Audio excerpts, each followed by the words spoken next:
특검팀이 윤석열과 관련한 내란에 대한 확실한 증거가 있다고 폭로했는데요. 함께 확인해 보시죠. 와서 그 대통령 사인을 받아야 되기 때문에 네.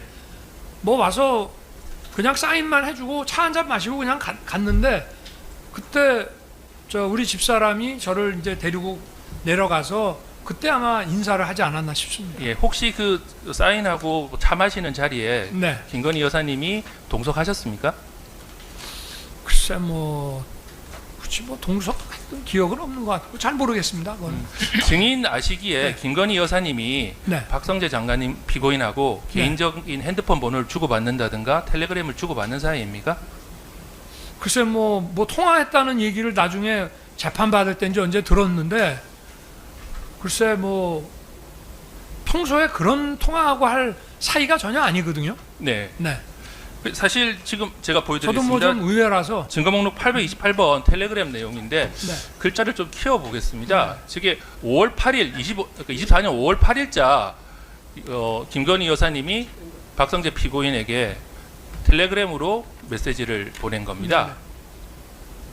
뭐라고 제가 잘 안 보여요. 이게 김건희 여사의 그 당시 그 디올백 명품백 수수 사건 관련해서 중앙지검에서 특별수사팀 구성이 된다라는 내용에 관련된 겁니다. 5월 5일 17시 04분경에 이런 메시지를 김건희 여사님이 박성재 장관님에게 보냈는데 이 내용 알고 계셨습니까? 근데 저 내용을 보니까 저 지금 내용 처음 보거든요. 예예. 뭐 통화 뭐 문자를 보내니 어쩌니 하는 말은 들었지만 근데 저 지금 그 문자를 보니까요. 저희 집사람이 작성할 수 있는 문자 수준이 아닌 것 같아요. 저 가정주부가 특별수사팀 구성 지시는 뭐 어쩌고 저쩌고 해서 한번 법률 전문가니까 한번 보십시오. 이게 그 제 집사람이 쓸 수 있는 게 아니고 누군가 이거를 장관에게 한번 물어보시죠라고 이렇게 보내줘서 우리 집사람이 한 게 아닌가 싶고 우리 집사람이 저렇게 과연 쓸 수 있는 사람인지 하여튼 뭐 모르겠습니다. 저는 이번에 처음 봤습니다. 네. 네. 그러면 중앙지검에서 좀 명품백 사건 그리고 네. 도이치모터스 사건 관련해서 네. 특별수사팀이 구성된다는 건 보고 받으셨습니까? 저는 따로 보고받은 적이 없고요. 네. 뭐라고 하죠? 명품백? 명품백 사건과 도이치모터스 사건에 관한 특별수사팀이 중앙지검에 24년 5월부터 네. 구성되었지 않습니까? 그렇게 구성되었고 잘 수사한다는 기억이 안 나는데 뭐 수사를 하여튼 했습니다. 그러니까 뭐 특별수사팀을 했는지 어느 부서에다가 줬는지 아니 수사를 하긴 한 것 같습니다. 예, 그에 관련해서 피고인 네. 박성재가 증인에게 뭐 보고한 내용이 있었습니까? 그래서 따로 뭐 들은 기억이 없고요. 네. 그 무슨 24년 언제부터 수사가 됐죠? 24년 5월경이었습니다. 5월. 그 전에는 안 했나요? 디올 가지고? 그 전에는 있었는데 네. 23년 12월 달에도 그런 사건이 있었는데 사실상 방치된 상태였습니다. 네. 아니 그 도이치모터스는 계속 수사가 제가 총장 때부터 예, 아니 지금 뭐 그거를 하는 건 아니니까요. 맞기 예, 때문에. 예, 증인 이제 그만하시고 저기 네. 검사님도 뭐 그 부분은 좀 네, 알겠습니다. 뭐 요약해. 저는 하여튼 뭐 자세히는 예, 모르겠습니다. 마지막으로 한 뭐 가지 늘 수사를 계속 야당에서 떠들고 수사가 진행돼 왔기 때문에 그래서 제가 그냥 마지막으로 하나보다 이렇게 생각을 관련해서 한 거죠. 한 가지만 더 네. 여쭤보겠습니다. 예, 예, 증인. 네네. 증인께서 증인 명의로도 지금 그 중앙지검 특별수사본부 수사 상황에 대해서 피고인에게 텔레그램 보낸 문자가 있는데 증인께서 보낸 거 아닙니까? 어떤 거죠? 한번 보여주세요.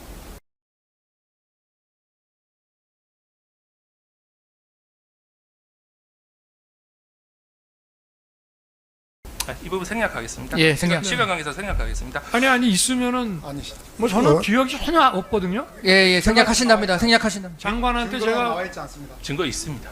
예, 근데 지금 저희가 지금 반대 신문 사항에는 준비가 안 돼 있어서 제시하려면 시간이 걸려서 아니 하면 전화를 하지 굳이 뭐 예, 예, 아니 뭐 생략하신다니까. 자, 그리고 그 이재명 등 정치인 14명에 대해서 방첩사하고 경찰들이 체포 활동 펼쳤다는 건 알고 계시죠?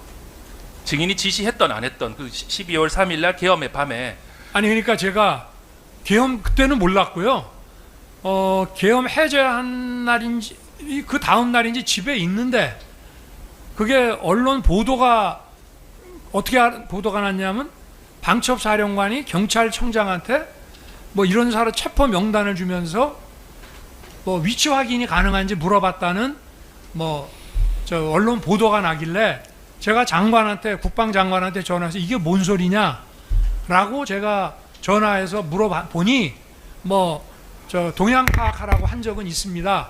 라고 해서 그런 쓸데없는 거 왜 이제 이렇게는 했고 계엄 과정에서는 전혀 몰랐죠. 예, 그럼 12월 4일 날 증인께서 처음 아셨다는 말씀으로 4일인지 아마 5일인지 네. 언론 보도가 났을 때 12월 4일 날 나왔습니다. 언론 보도를 보고 제가 장관한테 전화를 해서 확인했거든요. 네. 저 증인께서 아까 네. 변호사님 질문에 그 성관이 조사 관련해서 말씀하신 게 네. 성관이 직원에 대해서는 조사는 아예 하지 말라는 지시를 했다라고 말씀하셨습니다. 기억나시죠? 그렇죠. 예, 그 성관이 직원에 대한 조사를 하지 말라는 지시를 누구한테 언제 했습니까? 아니 그러니까 이렇게 된 거예요.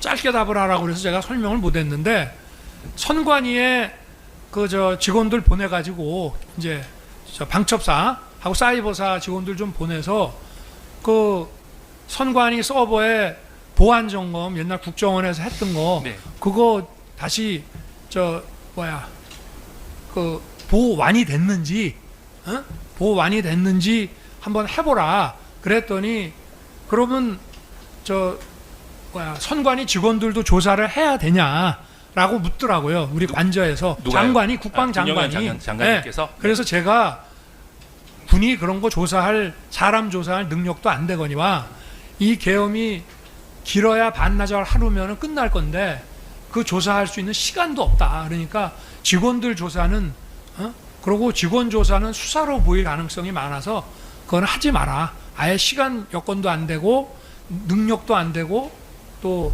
저 직원을 조사하면 이거는 수사처럼 보이는데 그러면은 이거는 또 좀 문제가 복잡해지니 민간인 아니냐. 그러니까 하지 마라.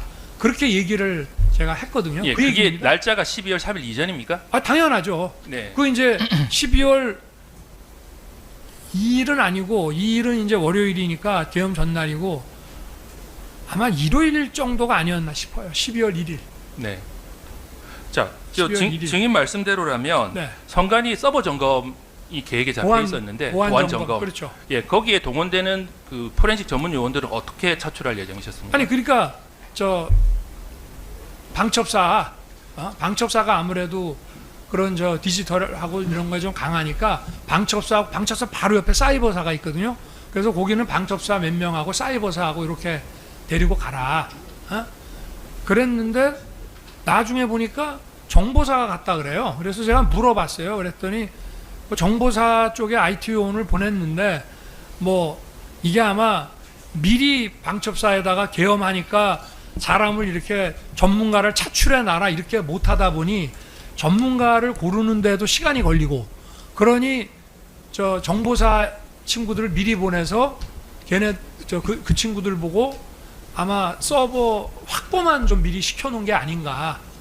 왜냐하면 계엄 대국민 담화하기 전에 군을 이동도 시키지 말라 했고 알려주지 말라 그랬거든요. 네. 그러니 사실은 저 전문가들을 미리 뽑아놔야 되는데 그걸 못했던 것 같아요. 그래서 자, 그런 일이 근데 벌어진 현장에 출동한 방첩사 자, 재판장님, 좀 네. 한 가지 이유가 있습니다. 이 사건에 보게 되면 검사님 그 의견서 오늘 41문에 보게 되면은 피고인이 선거관리위원회 점검 및 부정선거 의혹 수사 계획의 구체적인 내용을 사전에 전달받았거나 이를 명시적으로 인식하였으면 직접적으로 입증하는 자료는 확인되지 않으므로 별도의 공창병을 하지 않을 예정입니다. 이렇게 돼 있거든요. 지금 선관위 관련 부분은 피고인하고 상관도 없는 부분을 자꾸 지금 정인에게 묻기 때문에 이 부분은 쟁점과 관련이 없는 부분이라는 거죠. 예, 잠깐만요. 다른 사건에 쓰려고 잠깐만요. 공장 변경은 뭐 안 하신다고 했는데 그 부분이 어쨌든 뭐 저기 이 사건 공소 사실과 관련이 있다는 거는 검찰 지금 주장은 그렇게 하고 있어서 일단 뭐 너무 길게 하지 마시고 뭐 일단 네. 가능한 범위 내에서 뭐 요약해서 물어보시죠. 예, 마지막 질문입니다. 그 방첩사 그 요원들 실제 현장에 출동한 방첩사 요원들은 검찰 또는 국정원의 포렌식 요원들이 올 거니까 현장 보존하고 대기하라는 지시를 받았다고 합니다. 그럼 검찰이나 국정원이 포렌식에 동원될 계획은 사전에 없었다는 겁니까? 제가 장관하고 얘기할 때는 아예 사전에 그런 게 없었고 제가 방첩사하고 사이버사에 대해서 좀 가보기도 하고 잘 알거든요. 그래서 거기 정도의 그 사이버 디지털 요원이면은 보안 점검 정도는 할 수 있겠다 했는데 미리 계엄을 알려주지 말라고 했기 때문에 그 전문가를 뽑아놓지 못했던 거로 저는 생각을 했습니다. 그래서 아마 출동 시간이 많이 늦어진 거로 생각이 됩니다. 네, 알겠습니다. 자, 12월 3일 날 밤에 그 대통령실, 그 대접견실 또는 집무실에 모인 처음 모인 6명, 우리가 기록상으로는 8시 멤버라고 합니다. 그 박성재, 김영호, 이상민, 한덕수, 조태열, 조태용 총 6명이 먼저 모였지 않습니까? 네네. 증인께서 말씀하시기로 박성재 장관, 즉 법무부 장관 같은 경우에는 국내법 관련해서 논의 사항이 있어서 사전에 먼저 부른 것이다라고 했는데 어떤 논의 사항이 있었습니까? 국내법이요? 네, 증인 아까 증언 내용이 그렇습니다. 국내법 관련해서 주무장관을 사전에 불러서 논의할 게 있었다. 아니요, 뭘 잘못 들으신 모양인데 그런 게 아니고요. 네, 저는 제 기억에는 총리한테 제일 먼저 전화를 했는데 박 장관이 먼저 오더라고. 그래서 그날 기억이에요. 일찍 오셨네 그랬더니 저녁 식사를 누구하고 하고 있다가 뭐 대통령께서 찾는다고 해가지고 바로 자리 정리하고 집에 안 들리고 그냥 왔습니다. 이렇게 얘기를 했고, 네, 그러고 아무래도 이제 국무회의장에서야 2주에 한 번 보지만 이렇게 그 대통령실에 온 게 이제 둘이 앉아서 대화하는 게 오랜만이니 뭐 장관으로서 뭐 어떻게 뭐 할만하냐라든지 대통령 하실만 합니까? 뭐 이러면서 그런 얘기를 쭉 진행해 나가다가 뭐 이상민도 오고 총리도 오고 뭐 이제 이렇게 된 거고 국내법에 대해서 무슨 이슈가 따로 있었던 건 없는데